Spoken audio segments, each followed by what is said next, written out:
Hello students, science Gurukul Narayanpur की online कक्षाओं में मैं महेंद्र सिंह आपका स्वागत करता हूं। हम पढ़ रहे थे जीव विज्ञान विषय से संबंधित सामान्य बातें और उसमें हम एक इम्पोर्टेंट टॉपिक पर डिस्कशन कर रहे थे पिछले वीडियो में, पंच जगत प्रणाली।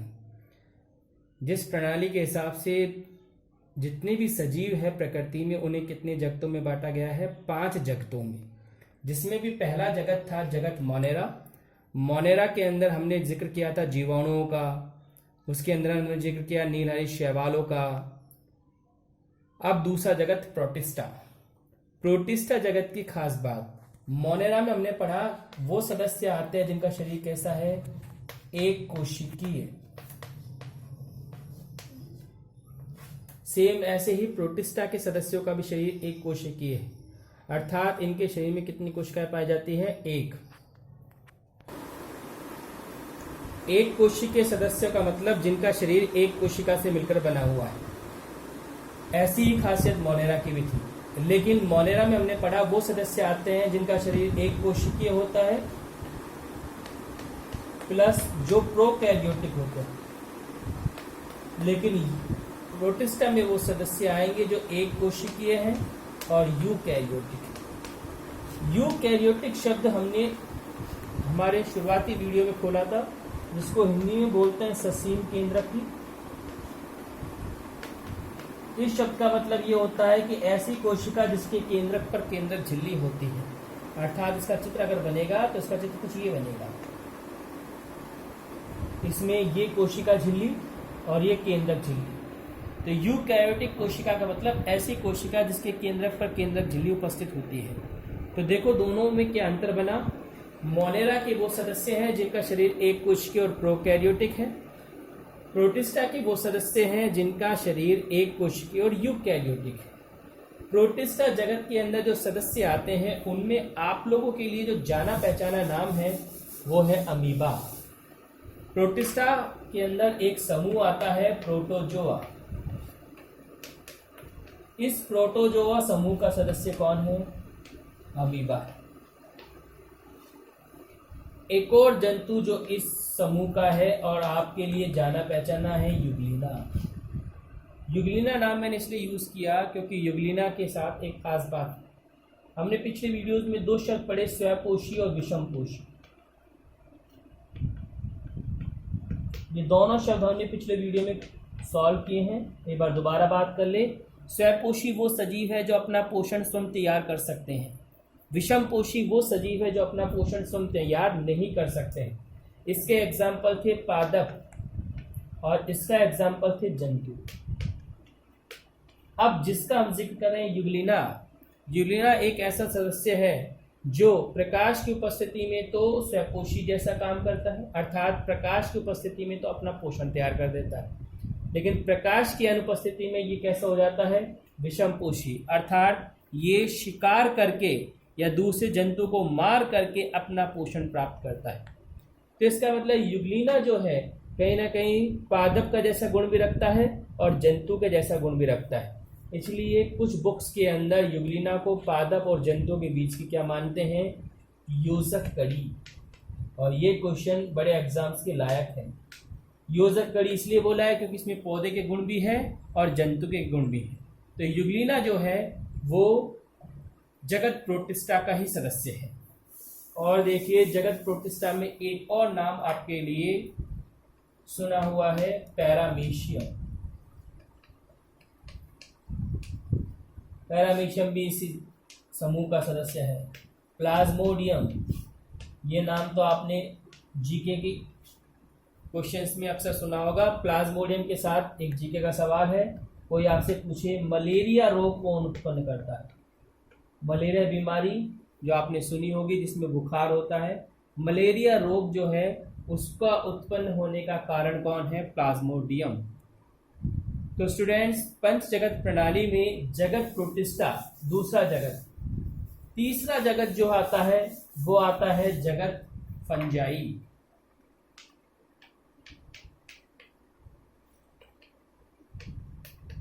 फंजाई शब्द का मतलब कवक से, यानी इस जगत में वो सदस्य आते हैं जो कवक है, और कवक आपके लिए एक बड़ा टॉपिक बन सकता है। तो इसको हम नए सिरे से एक बार फिर स्टार्ट करते हैं।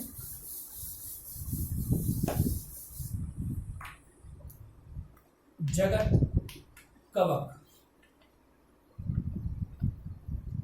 जगत कवक के अंदर जो सदस्य आते हैं उनकी खास बात क्या है? उनकी सबसे पहली खास बात, उनका शरीर जो होता है वो बहुकोशिकीय होता है।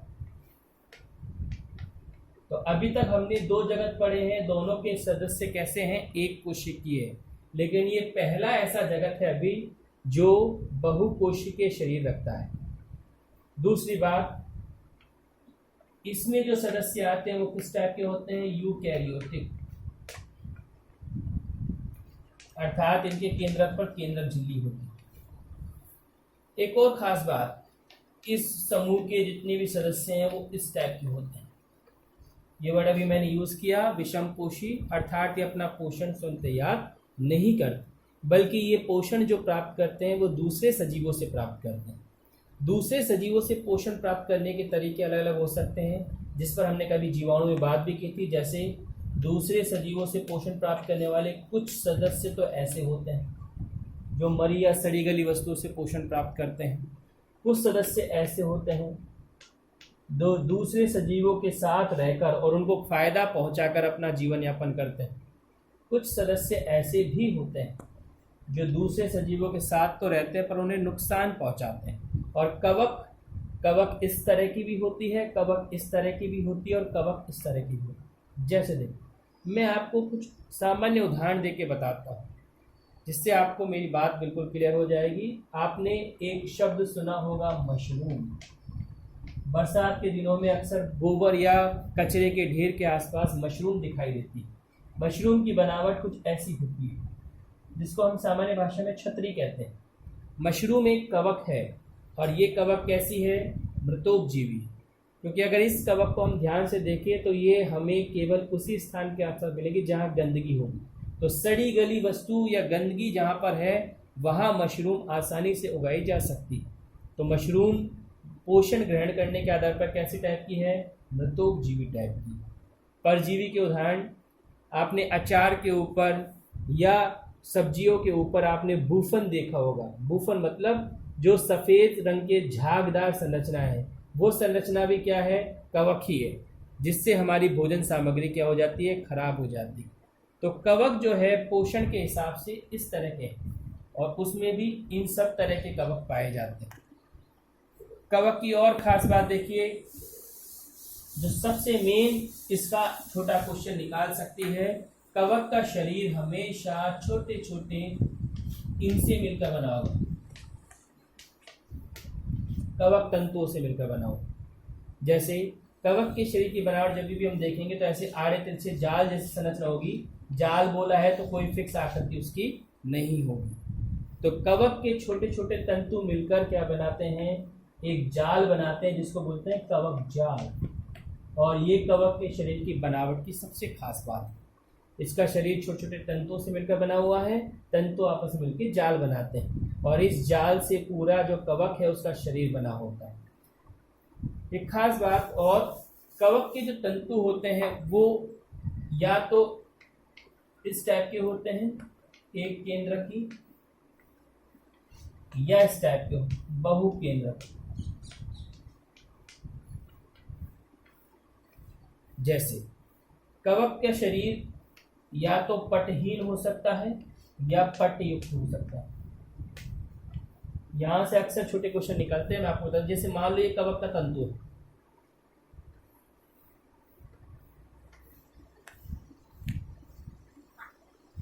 फिलहाल मैंने इसमें 3 कोशिकाएं दिखाई, और ये बीच में क्या है? पट।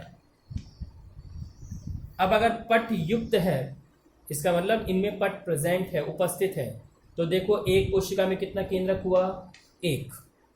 और अगर पटहीन है तो जब ये नहीं रहेगा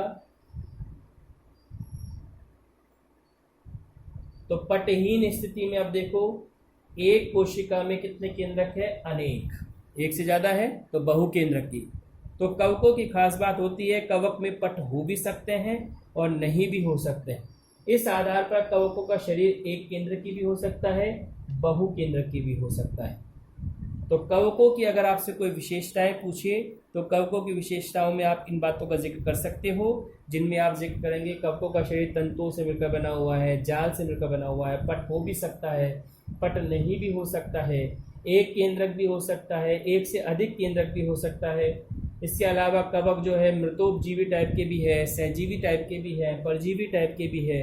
ये अपना पोषण स्वयं तैयार नहीं कर सकते, ये बहुकोशिकीय होते हैं, यूकैरियोटिक होते हैं। ये सारी विशेषताएं कवकों की। अब हम बात करें कवकों के उदाहरणों की।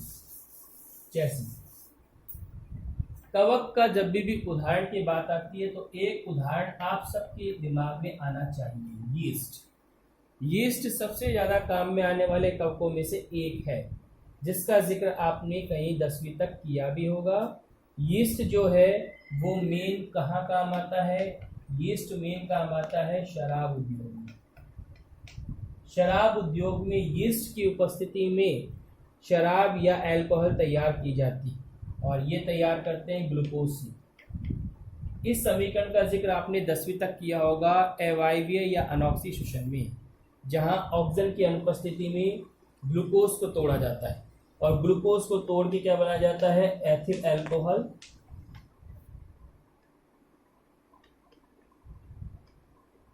समीकरण संतुलित कर सकते हैं अपन, ठीक। तो ये अल्कोहल बनता है उसमें, ये अल्कोहल शराब उद्योग में काम आता है। तो इस पूरी समीकरण में कौन सा सूक्ष्मजीव चाहिए? यीस्ट चाहिए। तो सबसे जो इम्पोर्टेंट उदाहरणों में से बात करें कवकों की तो यीस्ट है। इसके अलावा एक और नाम जो आपने देखा है, सुना है, एल्बुगो। एल्बुगो भी एक कवक है जो सरसों के अंदर सफेद रस्ट रोग उत्पन्न करता है। इससे एक बीमारी होती है और ये बीमारी होती है सरसों के पौधों में, जिसका नाम है सफेद रस्ट रोग।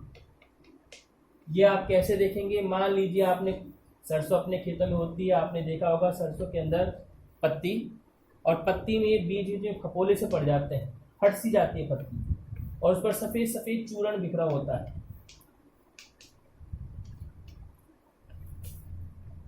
यानी ये सरसों की पत्ती है जिसमें फपोले पाए जाते हैं, प्लस जिसके अंदर सफेद सफेद चूर्ण बिखरा हुआ है। ये जो चूर्ण बिखरा है वो किस बीमारी की निशानी है? रस्ट रोग की निशानी। तो कवकों के महत्व की बात करें तो उसमें आप एक दो इनका जिक्र कर सकते हो। इसके अलावा मैंने मशरूम का जिक्र किया। मशरूम के बारे में आपने सुना होगा, मशरूम जो है वो प्रोटीन का अच्छा स्रोत है, जिस कारण सब्जी बनाने में मशरूम को काम में लिया जाता है। तो कवक और कवकों के कुछ उदाहरण जो है वो आप अपने सिलेबस के लिए तैयार कर सकते हैं। इसके बाद के जो जगत है उन पर तो हमारे पूरे पाठ बन रहे हैं। जैसे 3 जगत हो गए, कौन कौन से? एक तो मोनेरा, एक प्रोटिस्टा, एक कवक। अब चौथा जगत है प्लांटी। प्लांटी जगत में कौन आते हैं? पादप। और पादपों की सबसे मुख्य खासियत पादप स्वपोषी होते हैं, अर्थात पादप जो है वो अपना पोषण स्वयं तैयार कर सकते हैं। अब जो सजीव अपना पोषण स्वयं तैयार करता है उनके पास एक विशेषता होती है, जैसे पर्णहरित। तो इनके कोशिकाओं में पर्णहरित पाया जाता है, जिस कारण ये अपना पोषण तैयार कर सकते हैं। और प्लांट्स या पादप के बारे में आप परिचित हैं। पौधे अपने आसपास अनेक प्रकार के देखे हैं, जिनमें जड़ है, तना है, पत्ती है, फल, फूल, बीज आदि होते हैं। पादप भी कई प्रकार के प्रकृति में है, जैसे शैवाल, थैलोफाइटा, ब्रायोफाइटा, टेरिडोफाइटा, जिनका जिक्र हम चैप्टर नंबर 4 में करेंगे, 3 में सॉरी। इसके बाद जगत एनिमेलिया, ये है पंच जगत का अंतिम जगत। एनिमेलिया में एनिमल्स आते हैं, यानी कि जंतु आते हैं।